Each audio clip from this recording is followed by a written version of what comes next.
Hello. So I had Megan and Ellis here with me. I roped them in to do just one more piece and get super vulnerable and real with us all about how are we doing socially during the pandemic. I think that this is just such an unspoken, actually, like we're all sort of noticing these social changes and difficulties, having to change our strategies of how we connect to people. But I'm not actually talking about that too much with other people. I'm just sort of making changes. So I think for me, one of the big things that has shifted is I like my self sufficiency. I really like to do things independently. And during COVID, I find I have released something inside of me where I'm inviting in more accountability. I'm having more relationships where somebody's holding me accountable, or I'm being sort of vulnerable with my need to perform, and letting people be with me in that rather than just trying to do it all on my own.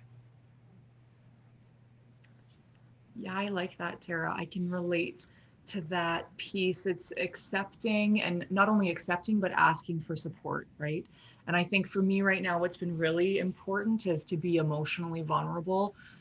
Life is hard right now, and work is stressful, and my schoolwork's stressful, and the world is insane and stressful.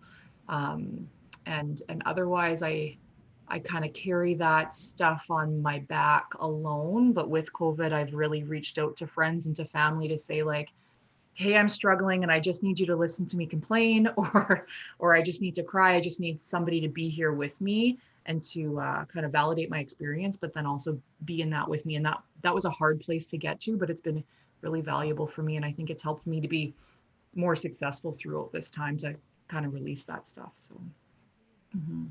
It sounds like in that case, like just to be able to reach out more, and to have that to recognize that that's an important part that would be really helpful for you. Mhm. And I think we're so lucky that we have, I mean, social media definitely comes with downfalls and with detriments, but like how beautiful it is to be able to text somebody or to be able to go on a FaceTime with a bunch of friends and enjoy each other's company. And even though it's not the same feeling as face to face, that kind of being explicit and having the opportunity to do that is so awesome. Yeah. Sure. Yeah, I think too, another thing that has really worked for me is like I have a group of friends that I like to connect with, and they're older than me.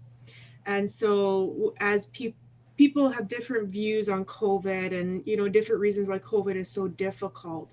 And for the better part of the situation, it was like we try to make arrangements, we try to figure out how we could get face to face. um, but I think for me, what I realized in that struggle, my part of that struggle process with my friends was I wasn't accepting their fear of COVID. And finally, I just sort of had this acceptance of like, face to face isn't going to work. So let's just accept that we are doing Zoom happy hour. And then I decided I'm going to make sure that I schedule to meet with my friends every 2 months, because that's meeting my need. Like I'm like, I want to see these people. Zoom is what works. Like just this I guess this acceptance of something that's not what I want. Hmm. Hmm. But I it's like what I need. Yep. Go So ahead. Tara, I was thinking when you said it's not what I want, it's something that I found that maybe has helped me handle the stress of it a little bit better, in that like before I was so accustomed to this is how I interact with my friends, this is what we do. And when I lost that, it was really hard to feel fine. I did not feel fine. But maybe one thing that helped me was accepting that this is what it is. And if I want to try to find some sort of uh, joy or satisfaction in any way possible, I would have to change. And so, like, to change my expectations and like how I interact with my friends. So what we did is instead of having our get-togethers inside, we now have these Zoom meets. But now what we discovered, which was kind of interesting, normally after our workouts, we go eat junk food. But now we do outdoor runs, socially distanced, and then we go get food and we eat in our cars. And normally we had our windows open before in the summer and we were socially distanced with our cars. But now we close our windows because it's too cold, but we video call each other. And because we're physically close in a parking lot, it actually, it's like Zoom expanded. Like it, and it's helped reduce some of that artificiality of that distance a little bit. And that's been really nice. But to try to embrace that as a different way of interacting, that's really helped me find some positivity where I could. Yeah, I like that. You know, it's like that delight in me, enjoy with me, play with me, this sort of circle of security, attachment, that secure base of we've got to explore how we have a social connection. And then that brings us into this safe haven experience with our friends of like, oh, like my feelings are organized. I'm allowed to grieve that I don't get to hug you because we are FaceTiming in our cars. Yeah. Yeah.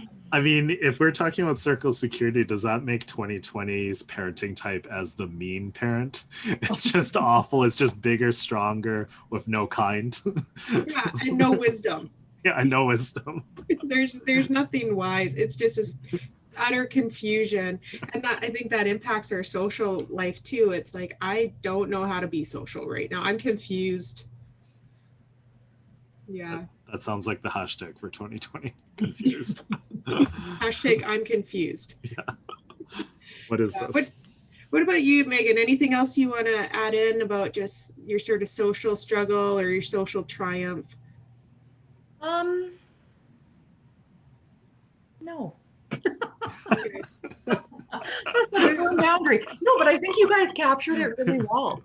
Truly, that we're all, and I think one piece is knowing what you're comfortable with and being okay to set those limits. Like Tara, you said with your friends, you had to come to the fact that or come to terms with the fact that they were on a different level or different safety securities.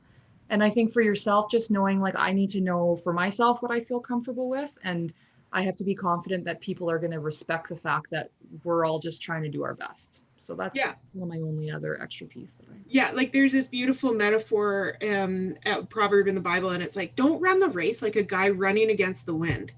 And I think that there's many moments for us, like when we're speaking about physical wellness or social wellness, where it's like, turn around, run with the wind, you know, make it easier on yourself. And that's some of the things that we're sort of percolating and what gives us such relief.